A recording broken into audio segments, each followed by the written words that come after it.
விடியலை நோக்கி ஸ்டாலின் குரல் என்ற தலைப்பில் திமுக நிர்வாகிகள் பொதுமக்களை சந்திக்கும் கூட்டங்கள் நடைபெற்று வருகின்றன.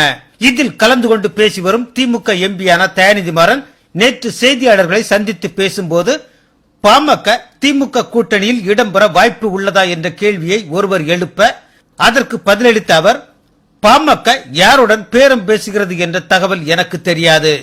பாமக நிறுவனர் ராமதாசுக்கும் அன்புமணிக்கும் கொடுக்கும் அளவுக்கு திமுகவிடம் பணம் இல்லை. எங்களிடம் கொள்கைதான் இருக்கிறது.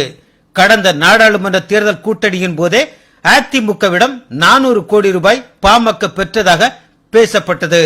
இந்த முறையும் பாமக தரப்பில் பேரம் பேசப்பட்டு வருகிறது என தெரிவித்தார்.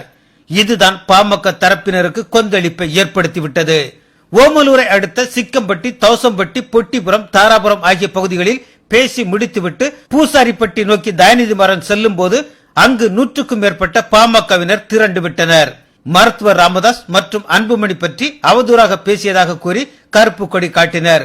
அதற்குள் இந்த விவகாரம் தெரிந்து திமுகவினரும் அங்கு கூடிவிட்டனர். இதனால் திமுக பாமக இரு தரப்பினருக்கும் இடையே வாக்குவாதம் ஏற்பட்டு அது கைகலப்பில் முடிந்தது. இந்த மோதலில் தயாநிதி மாறனின் கார் அடித்து நொறுக்கப்பட்டது. இறுதியில் தப்பித்தோம் பிழைத்தோம் என ஓடி ரயிலில் சென்னைக்கு வந்திருக்கிறார் தயாநிதி மாறன். திமுகவை விரட்டி விரட்டி வெளுக்கிறார்கள். இதற்கு என்ன காரணம் தெரியுமா? பொதுவாக பாட்டாளி மக்கள் கட்சி இருப்பவர்கள் எல்லோருமே உணர்வுக்காக ஒன்று சேர்ப்பவர்கள்.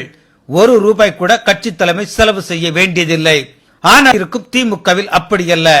200 ரூபாய்க்கும் குவார்ட்டருக்கும் பிரியாணிக்கும் கூடும் கூட்டம் அது.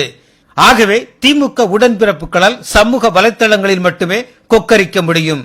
களத்தில் முடியாது என்பதை நிரூபித்திருக்கிறது இந்த சம்பவம். இது என்ன அர்த்தம் தெரியல. என்ன அர்த்தம் தயா?